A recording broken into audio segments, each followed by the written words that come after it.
خاموشی کی ایک دنیا ہے، اس میں اگر آپ داخل ہو سکتے ہیں تو پھر ہی آپ اس کا مزہ لے سکتے ہیں۔ چپ سے بری کوئی بد دعا نہیں ہوتی۔ جب بندہ بولتا ہے تو قدرت خاموش رہتی ہے، اور جب بندہ خاموش ہو جاتا ہے تو قدرت انتقام لیتی ہے، اور اس کا انتقام بہت برا ہوتا ہے۔ چیخو پکار انسان کے وقار میں کمی کا باعث بنتی ہے۔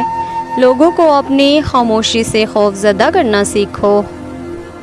اگر آپ کے ساتھ ناانصافی اور زیادتی کی حد ہو جائے تو صرف اتنا سوچ کر خاموش ہو جانا کہ جو ذات اوپر بیٹھی ہے وہ بہت بے نیاز ہے۔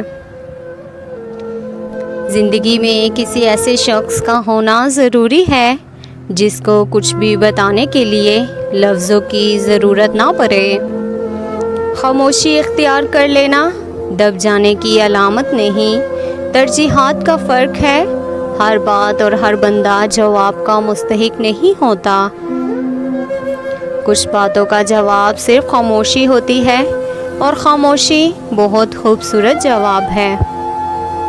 کچھ درد ایسے ہوتے ہیں جو انسان کو خاموش کر دیتے ہیں۔ ان کی خاموشی سے ڈرو جن کا آپ نے دل دکھایا ہے، کیونکہ اگر انہوں نے کچھ کہا نہیں یا کیا نہیں تو بدلے میں اللہ ضرور کرے گا۔ جو انسان جتنا خاموش رہتا ہے وہ اپنی عزت کو اتنا ہی محفوظ رکھتا ہے۔ کسی کے ساتھ لڑنا جھگڑنا انسان کے وقار میں کمی لاتا ہے۔